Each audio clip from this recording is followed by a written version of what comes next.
you can go as crazy as you want. As you can see me, I want everything on there. But then I start taking things down that I'm like, oh, they might not need that anymore. We want to talk about homeschool. Um, we started homeschooling when our oldest was in third grade. I think that's what we decided. Yes. And then our youngest was in first. So it was after COVID, like a lot of people. We did the whole virtual school. So with the virtual, we got a glimpse into what they were doing at school, what they were learning, how they were learning, and we started thinking, what if we homeschooled? So we watched, I don't think it was a podcast. I want to say it was just a video that John Lovell and his wife did at Warrior Poet Society. And they talked about homeschooling and their journey and kind of the reasons why they did it. And a lot of that resonated with us. A lot of the things they said. One of the main ones was they wanted to teach their kids how to learn, not what to learn. And that kind of stuck with us. We want to try to homeschool in a way that they learn how to learn, like how to look things up and all, everything that goes along with it, instead of just learning like what the school district wants them to learn. Like what is the curriculum that's approved for that grade level. So we got into homeschooling. Now, when he was all about homeschool. I was about it. He was all about it. I was not, for the reason that I was scared. Scared because how was this gonna even work? Like me teaching them, like, no. It was just fear, a lot of fear for sure. After watching that video, it got me thinking, and it was like, okay, I see what you're talking about, but it's still that fear of, am I gonna give them that? Not just me, we give them that education that we're so used to. As we both went to public schools. I mean, personally, me, I was like, well, that's the best thing for kids. I mean, how am I gonna do it without an education or being a teacher, not having a teacher education, I guess you can say. We got into homeschooling, and somebody doesn't give herself enough credit. She does have a degree in early childhood education. She ran pre-K classroom. She did lesson plans and all the whole 9 yards. And she had kids in rural Virginia learning Spanish. And that, they were toddlers and they're going home saying words, and the parents are texting her like, "What is my kid saying to me?" So I mean, she's able to do it, but like any of us, we kind of second guess, and especially when it comes to our kids, it's like, are we giving them the best that we possibly can? So, and with public school, it's all set up, it's all regimented and institutionalized, and it's kind of like, you have your steps. So with homeschooling, it's very free. It's whatever you want it to be. You can be regimented, you can have a strict schedule, or you can be laid back and just go with the flow, and I won't do science today, or I'll do it another day. We're kind of in the middle. We have our subject schedules where we do these certain items every single day, and then some of them we might say Spanish we might not do every day, or we might skip science for a day if they had a rough time in math or something, just to kind of give them a little bit of a break. So that's what we like, where they don't get overwhelmed. They can kind of go at their own pace. But we'll kind of get into some of our curriculum, show you guys what we like. And a lot of it is faith-based. A lot of homeschool stuff is faith-based. And everything we use is coming from us. We are not being sponsored or anything, just to let you guys know. It's what we use. If you want to sponsor, let us know. That'd be great. But yeah, like, I mean, you just have to do your research on it. What works best for you. You can start off with something that you think is going to work, and then find out that, nope, it doesn't work for my child. Something that I like to do is look for sales. Look for even used books on like Facebook Market, eBay, thrift books. You can find it for cheap. That way you don't have to spend that big amount of money. Because, I mean, it can get costly and of how much in depth you want it to be. But yeah, just want to let y'all know we are not being sponsored by nobody. No. This is just us fully telling you what we use and what we've liked. No, and like I said, there's online. We chose books and the text because it gives us the freedom to go on vacation. If we want to go, to my folks and visit in Virginia, we can just take their books and we can go. We don't need internet. If we want to have school at the beach one day, we can just take the books and do the lessons out there. So if you're doing, obviously if you have online, you need to be around internet or you need a computer. So we didn't want to deal with that, especially out rurally where we have storms and it might knock out the internet or we might not have power for a day or two. So that way they can still keep on with school. But yeah, a lot of them are faith-based. If you want a more secular, there's that out there. I feel like they're a little bit harder to find, but they're out there. So, and I mean, you can always use the curriculum. Just cut out the faith-based stuff. Yeah. If that's not the route you want to go to. It's not so intertwined that you can't use the curriculum without, having the faith part. So if that's not your thing or you're not ready to take that step and include faith in their education, then you can still do that and just cut it out.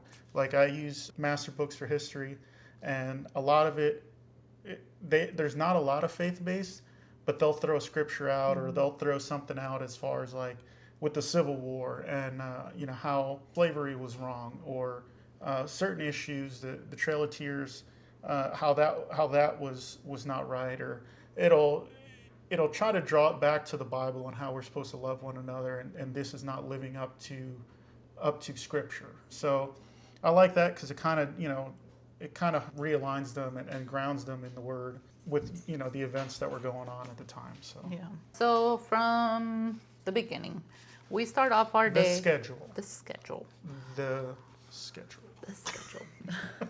So we start off our day with Bible education. Either it can be, we use the YouVersion app, and on there it has a section for kids, and that's just the Bible app. Yeah, a Bible app. Where it's the kids section, and it's like a Bible verse each day, and they explain it and go into more detail. And then we do we just started this year. I came across it on YouTube, and it's a news for kids. It's called The World from A to Z. We have enjoyed it. The girls have enjoyed it a lot. They just get real news. Current events that's going on around the world, not just here in the United States, but around the world. Very educational and nothing controversial or anything like that. It's straight to the point. We love it. They enjoy it. So from there, I also came across this. I wanted like a Bible study.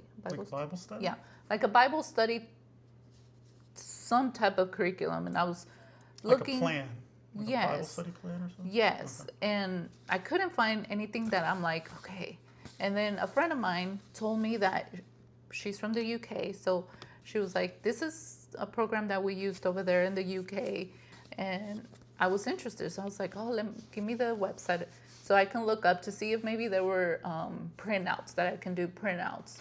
And then I was looking around on the website, and I came across a link, I guess, where they're right here in Texas where you can apply, and they will send it to you. And I was like, hey, great. So we started it, and each month they send them, something like this. Sorry. It's like a newsletter? Yeah, it's like a newsletter. And they go through, like right now, they're going Genesis 12, 1 to 9, and there's little things that they fill out, and they send it back to them, and there's a teacher that checks it and sends them back to them to make sure, you know, they got all the information right. So very beneficial if you want to go through the faith base. So there's that. And then we go into language arts. For language arts, we use the good and the beautiful. We love it. We work around things that they need more help on, I guess you can say. My biggest fear with language arts, I would say, is writing. I have this big thing about a big fear, I guess you can say, about them not, I'm not giving them the right education about doing essays. That's my biggest fear, that are they going to be ready to do all these papers? Because, of course, I go back to when I was in public schools and I compare that a lot. But thankfully, you know, there's other resources that, for example, you know, that you can look in the internet for, and you will find different resources. This is something that we use. I even do printouts, you know, of different things that maybe they're having a hard time understanding certain topics or whatever the case is. But I try my hardest not to compare ourselves with the public schools, especially because that's all we know.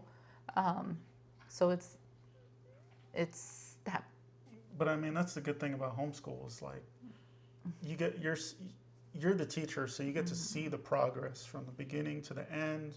I know one year with our oldest, we were worried with how she was structuring sentences, and you know how she was writing, and we were worried about how her descriptive writing and different things.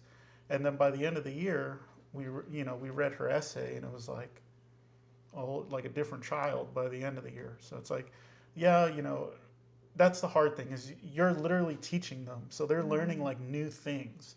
So it's like when you're teaching them, you're worried because you're like, oh man, are they gonna get it? Like this seems hard and this and that, and then it gets to the end of the year and it's like, oh, they're just like, oh, this is it, and it's so easy to do.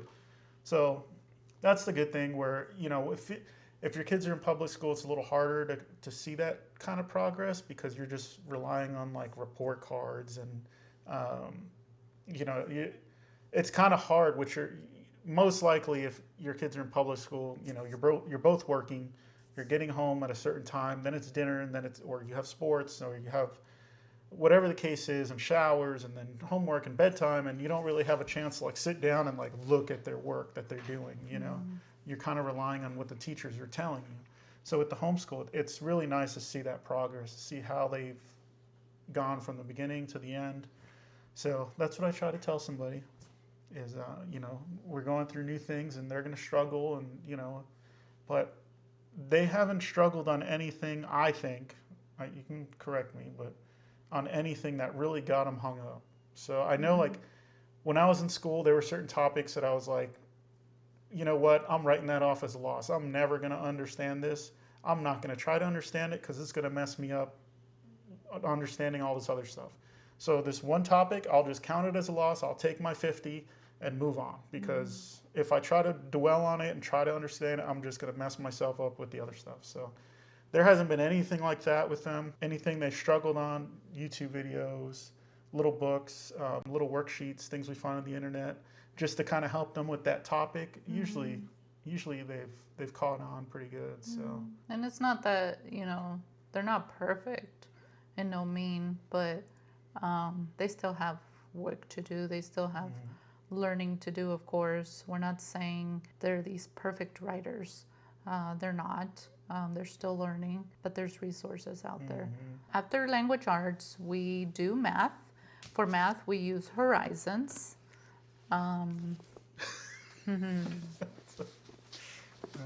It's kind of Horizons is one of those curriculums that's kind of like love or hate. So a lot of people either really like it or they don't like it at all. So I think it's because it doesn't really elaborate. It doesn't go too deep into some of the stuff where you kind of want it to, but it'll give like one or two problems, and then it's like, okay, here, do these 30 now. And it's like, well, hold on, I need some more examples, So we'll find YouTube or we'll find examples to Yes. kind of help them with that. But I like Horizons because it's more of the old school math that we went through as kids. It doesn't have the whole, and I don't even know if they do it anymore in public schools, like the two tens and two ones plus three tens and three ones, and you have to find the sum, and it's like you add the tens together, and it's like, I would fail math if I had to do that. That'd be ridiculous. Yeah. But, I mean, I don't know. I like it. She has mixed feelings about it. But I like it. There's just times where, yes, you're gonna have to look up videos if they are having a hard time understanding the concept. If the book is not explaining something too well, just I kind of guess. supplement it a little bit, I guess. Yeah. Yeah. So that's the only thing. Other than that, it's pretty easy. It's expensive too. So I think that's what a lot of people gripe on is that for the amount you're paying, should you have to do that? Should you have to find different resources to help you like with a certain topic? You know, that's kind of up in the air. And that part I kind of agree with them. You know, you're paying so much for a curriculum, it should be able to, you know, go through without using I wish they anything had else. videos. Yeah.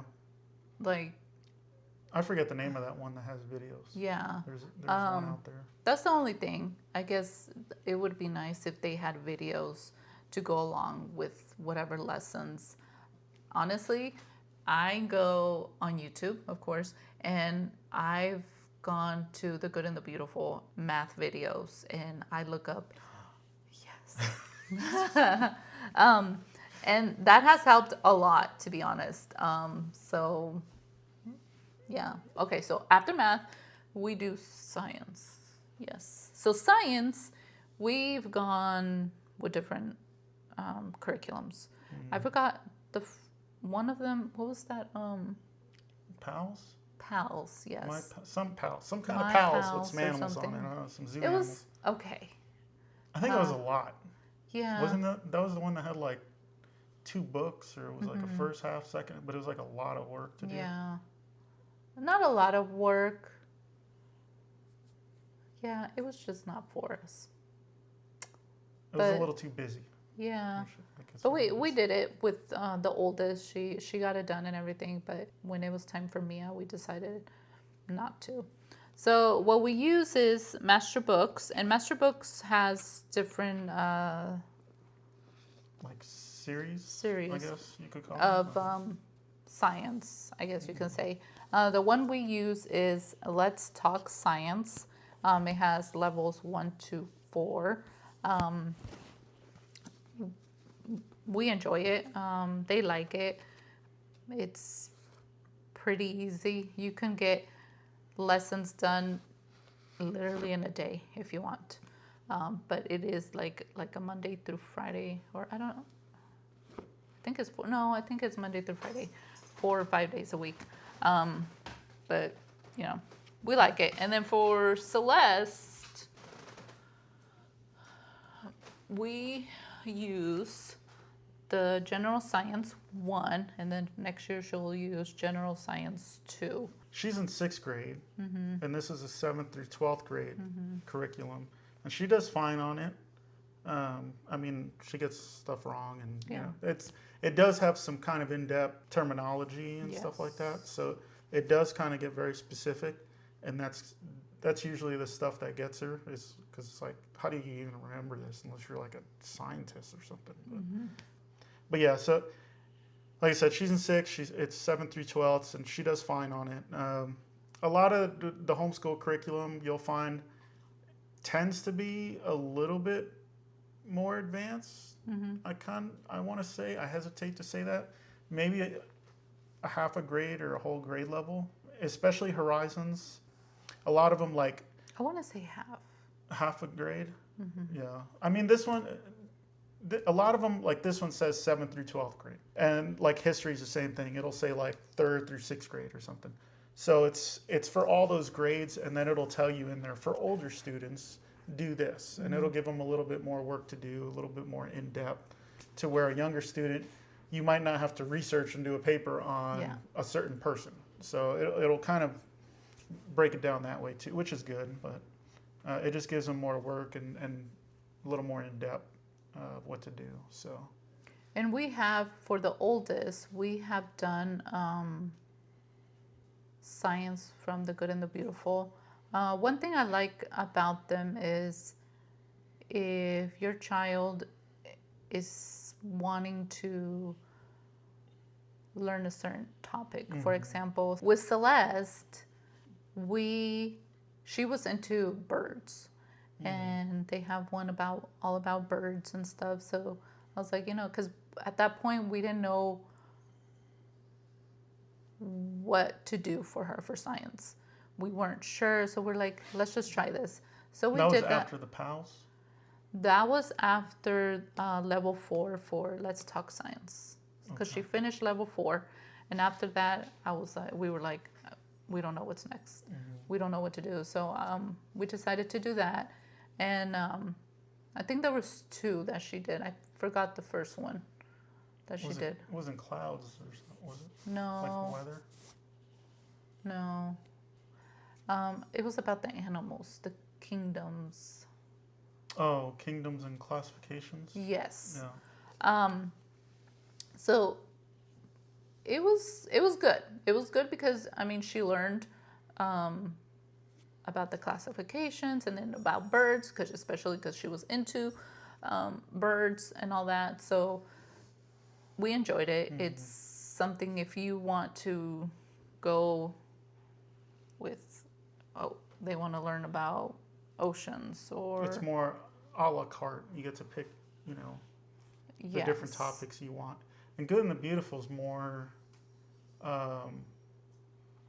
if your child is like a good reader and they like to read and they're more like creative minded, I feel like that's more of like Good and the Beautiful's angle on teaching. If they're more like rigid and just want to know the facts, then I feel like Good and the Beautiful wouldn't be. You know what I mean? I feel like it's more like you have to read more, and it's more like immersive. Yeah. Mm-hmm. You know what I mean? Where it's less like, I don't know. Like, I don't know. I don't know how to explain. Am I even explaining it right? I think so. Okay. So that's the best I can do. So that's science for us. After science, we do, what do? We do a little bit of everything. They do handwriting. Celeste, not so much anymore, just because I feel like she got cursive down and everything. Mm-hmm. And that's where our cursive comes in, and that's Good and the Beautiful handwriting that we're using there. Yes.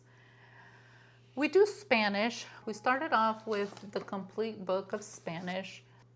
It's a good starter, especially because I feel like it's pretty easy and easy to understand, to do it, mm-hmm. and get it over with.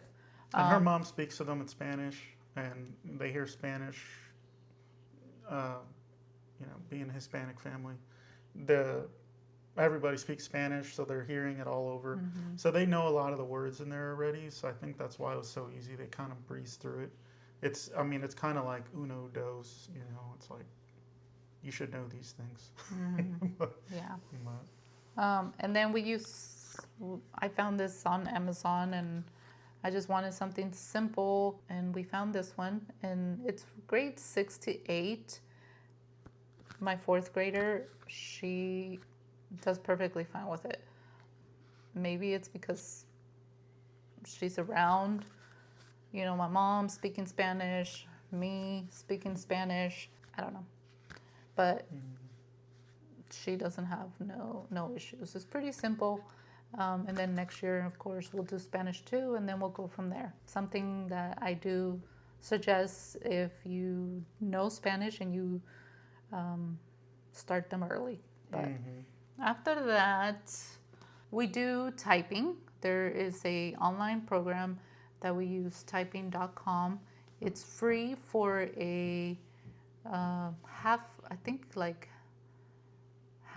or part of it. And then if you want the whole thing, or the whole access to it, you have to pay, which we haven't done. What does it teach you?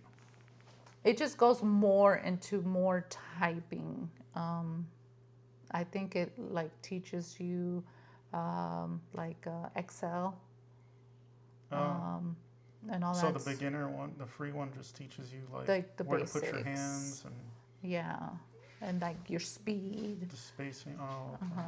And then I think it goes into more depth. Depth. How do you say it? Depth? Depth. I don't know. Okay. So yeah, that's something that I really want to get next year, to get the full access of typing. What else do we do? So that's typing. We do history. I do history. I use master books. Um, my youngest is on America's Story. I think there's one more after this one. Yes. And 3. then my oldest just started the World Story series. And then, so with these, they are faith-based, but they're not, at least America's Story is not very in-depth faith-based. So if that's not the angle you want to take on your homeschooling, you can use it. It's not so intertwined that it's overbearing. A lot, like I said earlier, a lot of times it's just they'll throw a verse out and about how you should act and how this point in history was either following God's teachings or not following God's teachings, and you can totally cut that part out if you don't want to, or it'll tell them to read in the Bible about read this story in the Bible and it mirrors the story they're learning about, type of thing. So I like it. It presents history in a non-biased way. There's no picking sides or trashing the other side or anything like that. The World Story that the oldest is doing, that one's a little bit more involved faith-wise. So it starts the beginning of time, like Adam and Eve, Tower of Babel, like the beginning. And then it kind of goes up to the Roman Empire, at least in the first book. And then we haven't got to the second and third book of that one yet. So it'll talk about Mesopotamia and, the Roman Empire and Jesus and the Egyptians and all the tribes and empires that were out, through the Middle East and that part of the world, which is good. And it also talk about in the Bible, what was going on in that time also. So it kind of draws them together. So that one, if faith-based is not your angle you want to take, I think you can go online, right, and look at the curriculum and see if it's something you want to use. So I'd recommend that for the World Story one. America's Story, I feel like that one's pretty good. Yeah. I like it. I don't know. I couldn't see moving away from master books for history. Maybe for high school, get a little bit more in depth. I feel like it doesn't go so in depth with the material. It kind of gives you a broad overview of what's happening. So you kind of know, Industrial Revolution and all the different things, but it's not going to like really dive into it deep. So if you want like an in-depth American history, maybe do this one in the younger years, and then in high school, find a more in-depth U.S. history if that's what you want to do. So, but other than that, is that all the subjects? Is that all the I think that's all the subjects. I think that's all the subjects. For now. Then in the future, we do want to do more electives, especially for high school. Do more electives. Start health. Do some health curriculum with them, and then do more whatever they're interested in. So that's the good thing about homeschooling. You can kind of cater to your child what they want to do. So like I know everyone has phases in life and all that, but like our oldest, she loves animals. So biology or veterinarian stuff, farm vet type stuff, that would be really interesting to her. So she's kind of ahead in her science. So when it comes to high school, she can dive more into, if she wants to, look more into horses, and she can dive more into that and get more in depth and do a whole curriculum on that. Because that'll set her up for the future. So that's one thing I've seen on a few videos was with the homeschooling, you can kind of dial in what you want your kids to be learning to set them up for the future. So with us, I don't know. Like when I was in school, I was like, why do I need to learn like geometry or like different stuff? And it's like, I'm not gonna do that. I'm not gonna why like a squared and b squared. Like why do I even need to know that? You know, like I don't see myself using this in the real world. So with homeschool, you can do that. You can just cut that out and move to a different curriculum, to a different angle on what you want them or what they want to learn to set up their career in the future. You know, kind of build a good base going up. And you'd still learn like the basic algebra and stuff, just to kind of know the ABCs of it. But you don't need to go so in depth. You know, you're in like the movies and they like writing the equation, and it's like you need a ladder to finish it. It's like, come on now, that's a little crazy. Unless that's your thing and that's what you're into, or you're a rocket scientist or something. We do art. We're part of a group. You can get into different type of groups out there for homeschool. I'm in a group, or we are in a group where they have art or field trips, science class, so you can pick and choose. As of right now, we do the art, and it's just like once a month at one of the art centers that we have here.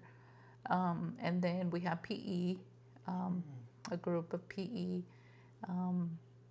all age groups. It's from kindergarten all the way to high school, and they're all together. Other than that, they do horse lessons as an extra. Extracurricular. Yeah. And that's where the whole socialization comes in, because we hear that a lot with homeschools, like, oh, well, they're not in school or being socialized, or with other kids, or whatever. And like John Lovell said, like, it's the only point in life in grade schools when you're around a bunch of people your own age. It's like when you're in the workforce, when you're out in the world, when you're going to the store, you're not in there with like 300 people that are all the same age you are, that have this, they're in the same stage of life as you. No, it's a bunch of different people. Yeah, going to public school, they're with their peers and this and that, but it's like, I feel like it's a different development, because they get to learn about how to act around different ages, how to intermingle with different ages, with different people, different backgrounds on a day-to-day basis, rather than, when they're with their parents after school, or, whatever the case is. So, but yeah, the socialization, they have their activities, and the best thing to do is just put them in those environments, to give them those opportunities, to socialize. So that's what we do, and we're always trying to find different stuff to try to do for them too. So Yeah. And you can take it to whatever level you want to. Make it busy or not make it busy. We are more of, we don't want it to be too busy, just because, we want them to focus on their school, and of course, I think we like the laid back Yes. atmosphere of not being Yes. so like, oh my gosh, like there's soccer and there's this and there's that, and it's like some people flourish under that, and other people like it's like, oh, like I can't even focus. So Yes. Another thing is, you are guys literally seeing our homeschool area. You can go as big or as little as you want. You can have a whole bedroom. Like, we have a spare bedroom, and we can easily make that as our homeschool room. But we don't. We have, when we started from the beginning, we had school. Well, no, in Virginia we did have like a little area where we had the front room of the house. You don't it was so remember? long ago. The front room was like our little homeschool area, and we had like little desk and stuff. I don't remember us doing school in the dining room. No, I think it was. No, we I didn't do think it it in was the back. only in that little front room that we had.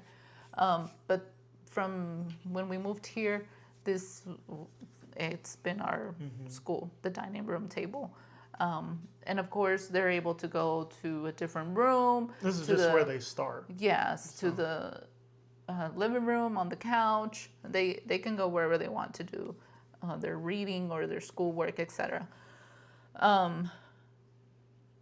And as you can see, I have all the things that I feel like they might need to have, like a little, what's it, cheat sheet, if you cheat want to. sheet or, a little reference wall. Or Yeah, something. reference wall. You can go as crazy as you want. As you can see me, I want everything on there. But then I start taking things down that I'm like, oh, they might not need that anymore. But but yeah, I mean, this is our bookshelf for school stuff, pretty much. And yeah, I mean, It's whatever you want to make of it. So if you want it to be super involved and, just like being in a school and have the desk and all that, or have more laid back, like, this is where the lessons get taught, and then it's like our briefing area, and then they'll go and take the book and go finish the rest of the work on their own. If they have a question, come back and tell the teacher. And but yeah, and then the other thing is, I know money is one thing that holds a lot of people back from homeschools. Like, how do you actually do it, and be able to survive in today's world? And I mean, it takes a lot of sacrifice. I know with us, we just sacrificed, and we have one income. Other people, homeschool, and they might have like somebody working part-time, or both people work part-time to equal one full-time job, or both people work full-time but they're on on and off shift or something. So there's going to be some sacrifice, but it's kind of in your heart. What is it worth? Is it worth maybe being more cohesive as a family? Is it worth knowing how they learn, and knowing them in and out, and being able to connect with them deeper? Or I don't know. There's different things, different pros and cons to homeschooling, so you kind of have to weigh those and see if it works for you guys. But I would say financially it is hard, and you can go. I think she's found stuff on eBay before, and thrift books, and I think there's some new websites out nowadays. People sell used books and stuff. So there's all different kind of sources. You don't have to go to, like, we buy some of the stuff from Christian books, and they can be expensive on some of the stuff.